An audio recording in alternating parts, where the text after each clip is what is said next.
Hey, what's up, everybody? Frederic Poag here. I want to talk about something that we hear all the time. This phrase of the liberal media or liberal media bias. It's something that gets tossed around over and over, especially when people talk about politics.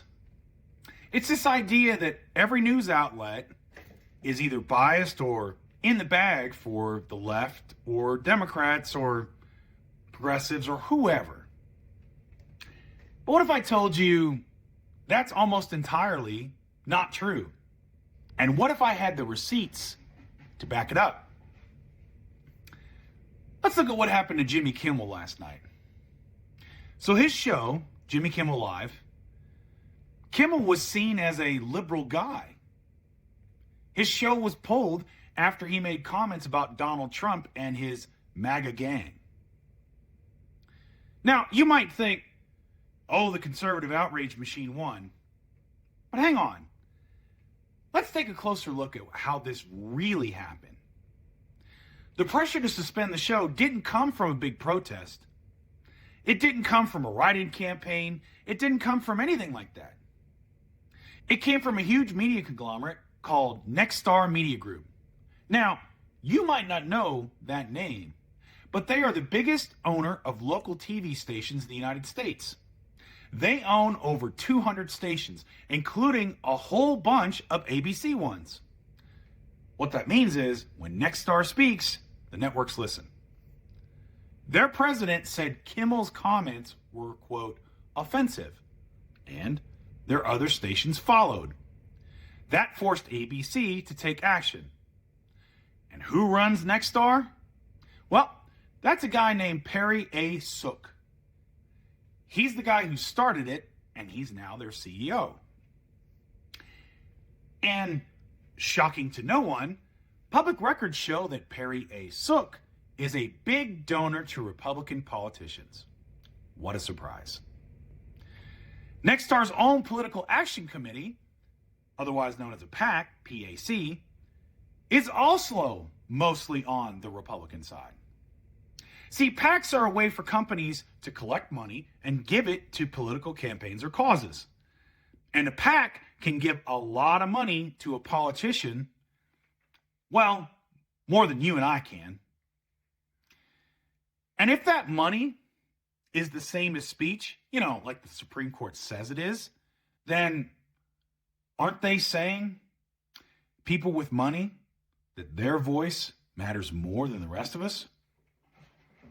Seems kind of antithetical to democracy, doesn't it?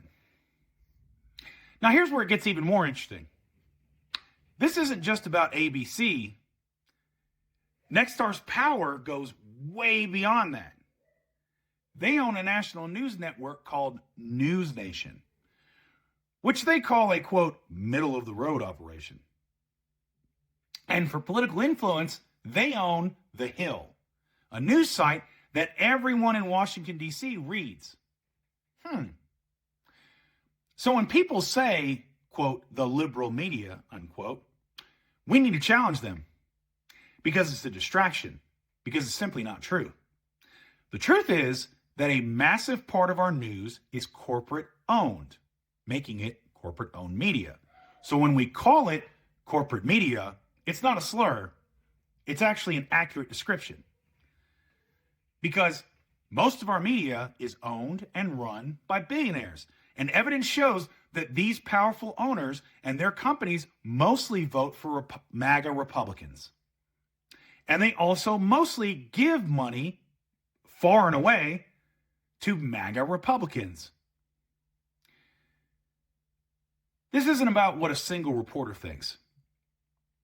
It's about the basic way things are set up in our society, how information is dealt out to the rest of us, and who holds the power over how that information is delivered.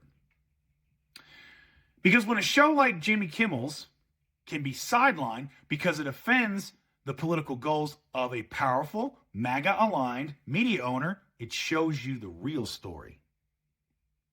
So the next time someone tells you about the liberal media, I want you to remember Perry A. Sook. I want you to remember Nexstar. and the FCC chairman. Remember how a liberal voice was silenced by a powerful corporate and political force. Because the real story isn't a liberal media. It's a corporate-owned media, controlled by powerful people whose financial and political interests are on the same side as the right. Let's start having that conversation instead. Anyway, that's all I got for you. If you like this video, please like and subscribe and share it with your friends, especially if you want to see my face again. But other than that, always remember, keep the faith, defend democracy, and I'll see you later.